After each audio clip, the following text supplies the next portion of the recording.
Hello, I'm Sam. And I'm Beth. And we're part of the team here at Aspodel. Thank you for checking out the podcast for episode number 3. So whether you're part of the Aspodel family or you're just a bit curious about CrossFit or want to get started, this podcast is for you. We have tips, tricks, and a little sprinkling of nutrition. You can catch us here every second Monday. So today we're going to be checking in with the only guy I've ever seen eating scrambled eggs and oats from the same lunchbox. We've got Coach James giving us some insight into the upcoming nutrition challenge we've got at Aspodel. Make sure you stick around to the end because as we've got James here, he's going to be our third victim of our imaginary wheel of fun. So stick with us. Let's go. Let's rock and roll. So we're just 3 episodes in and already pulling in the A-listers. So welcome to the show, Coach James. Thank you, Beth. Thank you, Sam. Pleasure to be Coach here. James, for the viewers, the listeners that are tuning in right now, can you give us like a 60-second elevator pitch? Who you are, what you do, where'd you come from? Why are you here? Yeah, absolutely. So I came over in 2022. I've been here for 3 years now. Originally, I came over hired to help with CrossFit in the classes, as well as do a little bit for the rugby programming that we offer at Aspodel. Since then, I've developed as a CrossFit coach. I've been heavily involved in like the High Rocks programming that's come out recently, and then being able to go from a level 1 coach to level 2 whilst I was here. And then most recently, sort of delved into the level 3 materials, recently passed that. And as a side note, have got stuck into the nutrition stuff. So hoping to have a bit of an impact there with our members. Nice. Very cool. All right, James, now we've got you here. Let's pick your brain a little bit. In your mind, what is good nutrition? So good nutrition would vary depending on the masses of people that we can speak to. So for the small niche of people that we are at a CrossFit gym, there's a very typical understanding of having an idea on what you're eating in terms of your proteins, your carbs, your fats. Those are the macros that make up every single meal that you eat per day. To the general population, people that aren't that fussed, they'll eat based on like what the food tastes like, what's convenient, things like that. Good nutrition to other people might be the flavor of the food and the convenience of it. So it really depends on where you are in your lifestyle and what your training goals may be and basically how you live your life. So let's say for you, what are some of the markers of your daily nutrition? So if you've had a good day, you're like, these are the things that have made my nutrition good today. To some people, I might sound a little bit more intense. So typically 3 meals a day. Why? Why would it sound intense? Just because I have quite an intense eye on like what I'm looking at in terms of like the theory of what I should be eating versus how I'm actually sitting down and eating those meals. Other people don't plan ahead like that. So what I would do is I wake up breakfast, I'm aware of like what is in that meal in terms of protein, carbs, fats. So live by that general mantra. Yeah. And I'll do the same for lunch and I'll do the same for dinner. What is the reason that you are so invested in like knowing that? Like what do you get out of it? So the reason for doing that is you can control the quality of the food. So you know that you're eating like from clean sources. What kind of protein are you eating? What kind of carbs are you eating, what kind of fats are you eating, all have a determining effect on your health. And that's why I would like be vested in what I'm eating. In terms of the quantity and the ratio of what is in that meal, I also track. And then if I do that 3 times a day, at the end of the day, I get a total that will benefit my health the most. So your main motivation is your health rather than your performance in the gym or combination of both? I They're guess? both intertwined, yeah. So when you've got all those health markers or like nutrition markers down for a day, do you feel as though you perform better in the gym? Definitely. Whether it's factual or whether it's a placebo effect, I definitely think that knowing what is going in my body and how I'm expending that energy definitely contributes to sort of the confidence level that I have in my performance and roughly what I'd be able to achieve in a workout, for example. Okay, so then for somebody who's a bit more like me, like who does CrossFit to be a bit fit and a bit active, but it's not my like biggest priority in life to be performing at a really high level, what would good nutrition look like for me if I don't want to or can't be as like intensely focused on it as you are? I think just having a broad overview of how nutrition works would be really beneficial. So there's loads of factors in your lifestyle that would determine the way in which you eat and the things that influence what you're having per meal. So those things that you can control and you can get like a good outcome from, if you're able to visualize your lifestyle from sort of a broader perspective and have that nutrition understanding, you'll be able to select foods that will slightly benefit your life in marginal ways. Those incremental marginal improvements on your breakfast, your lunch, your dinner will have a positive effect on your performance in a more casual sense, rather than having to like strictly track what you're eating. Is it a big thing? Like for me, for instance, I'm trying to put weight on now. Yeah. But whereas the more I eat, which is my normal standard of what I should be eating, the more I see the general public under-eating. So I imagine either overeating and under-eating is a bit of a problem for people. Yeah, it can be. And almost as though training your stomach to take on larger quantities of food or get used to having less food is a habit that you would have to build in itself. The size of your actual stomach could stretch. The way that your hunger hormones play into effect will also have an impact on that as well. So when you start a new diet and you've realized that you're going to have to massively increase the quantity of the food that you're having, you're not only having to force yourself to eat for longer periods of time. Yeah. You may get to a point where actually you're satisfied, but you have to eat through that level of satisfaction. It's actually not that pleasant anymore. But once you get round to it and you're used to that and you've become accustomed to it, you can notice that people that are only having really small portion sizes where they really should be eating more becomes very noticeable that they are under eating and like they could do with eating more potentially. Yeah, because you get a lot of people that are like, oh, I really want to lose weight. I'm just not going to eat. Do you know what I mean? They'll come in, they'll burn themselves in the gym. They'll constantly undereat their calories. Whereas that's probably just a quick fix though, isn't it? I mean, a big part of it is how you feel. And if you're flustered and you're busy and your adrenaline is high, you're running around trying to be a busy person, and it just doesn't feel convenient to sit and have a meal when you should be having that meal. It can be really easy to skip it and just sort of run on the fumes of your body. So at different times of day, your body's going to be burning different sources of energy. And that can actually guide you through a period of time where you should actually be like resting and digesting a certain amount of food at that period, but you can just fly through and sort of cope. The cumulative effect of missing those meals isn't immediately obvious, but it is in the long term to some degree. So on that, I think, especially in Hong Kong, but lots of people are very busy in their life. They might, busy jobs. They're trying to get in the gym. They might have kids. They've got like lots of other things going on in their life. And nutrition and trying to get the nutrition right is just not convenient, or they see it as not convenient, or it's too time consuming. Do you have any like tips and tricks for how to, I don't know, plan ahead, or like if you need to eat out regularly, or what are the strategies people can use who think I don't have time to plan all my meals like this, that they can still improve their nutrition? So with nutrition, it can be quite an intense topic. To get the most success out of it would be really to do an individual basis and really assess how you're currently living your lifestyle, because you're going to need to eat 3 meals a day, ideally. When it comes down to the stresses of time, which was probably the biggest factor on how you manage and organize what you're going to eat, the way in which you prioritize your time and find a window of opportunity to create the ideal meal that is both available to you and something that you could realistically continually stick to doing. Managing that process needs to be done in a really realistic manner. So slow things down. I think assess like what your current lifestyle looks like, and then make really small tweaks to the changes that you can make that are very achievable. So we see people fall off the bandwagon when they go really strict and they've put a huge amount of extra time and effort into something that is achievable for a moment, but then the habitual change that you need to have in order to keep that up is the underpinning factor as to whether you're going to have any success with it. Yeah, It because needs to be sustainable. there's a lot of, I see a lot of things on Instagram and on YouTube, and it's like, you need to do this every day, you need to do this every day. And then for me, I'm a coach, so it is sustainable, I can do it. But for the general population that have a job, a kids, a lot of things going on, it's just not ideal for them. I think that's why it makes it a lot more confusing for people and just out of reach to get those nutritional benefits that everyone's preaching about.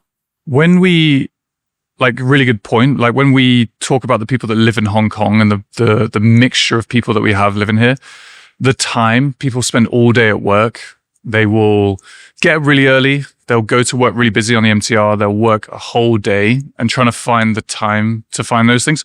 But then the differences between people in terms of what their colleagues are eating and the influences around them, what their friends might be doing for dinner that night, what their family want to choose and what they prefer, whether it's your parents or kids that you're looking after and the things that they want to eat. And then who is the priority in those? So a lot of the parents that come to this gym, their kids at the table are the priority. And it can be really hard to find the time to not only feed the kids and make sure they're eating what they should be eating, but then having the moment and clarity to actually eat what you need to eat.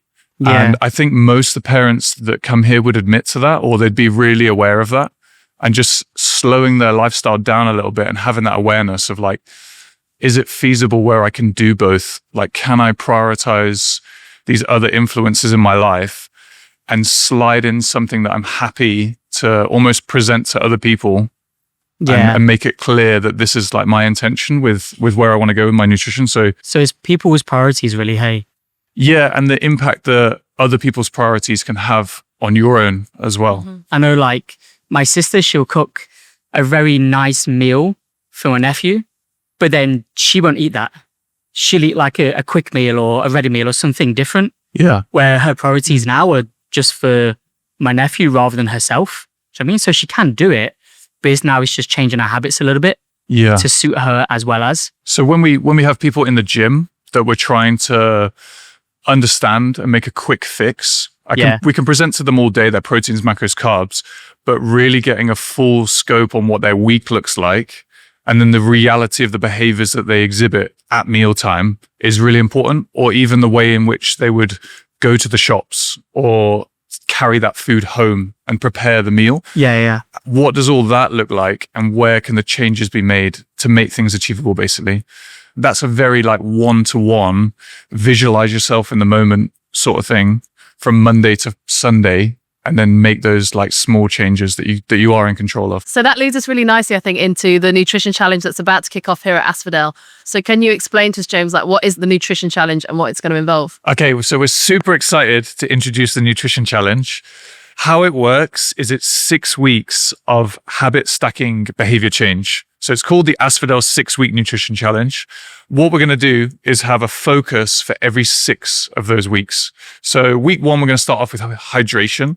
And we're basically going to give an overview of what all that habit stacking stuff means, so that people can really dial in and visualize and understand what the whole scheme is about, making those small little changes. And it's really clear in everybody's mind. The exciting thing is we're going to start with a workout and get people in the mix, people sweating, pumping iron, having a really good CrossFit workout of the day together. That's High fives, fist bumps. We're going to follow that with a seminar. And in that seminar, we're going to slow people down. It's going to be a time where they can really absorb that information pretty well, and they'll be psyched about it because all the endorphins are flowing. And then present them that information that can be a little bit dry on the surface of it.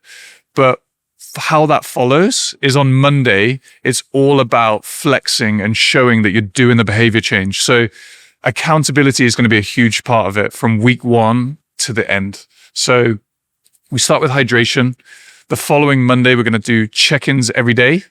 Did you drink your water? And did you nail that one basic behavior change where we're going to ask people, can you wake up in the morning and drink 500 milliliters, sorry.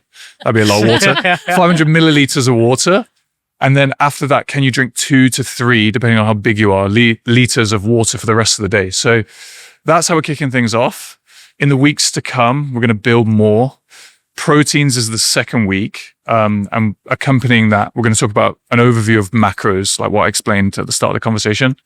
That's going to give people an idea on what proteins they're eating in terms of fish, steak, chicken, natural foods, and good sources of protein, and how that shapes in terms of the carbs and the fats that are naturally going to be included in meals. So we can't really get away from those 2 topics. So we're going to introduce them early in week 2.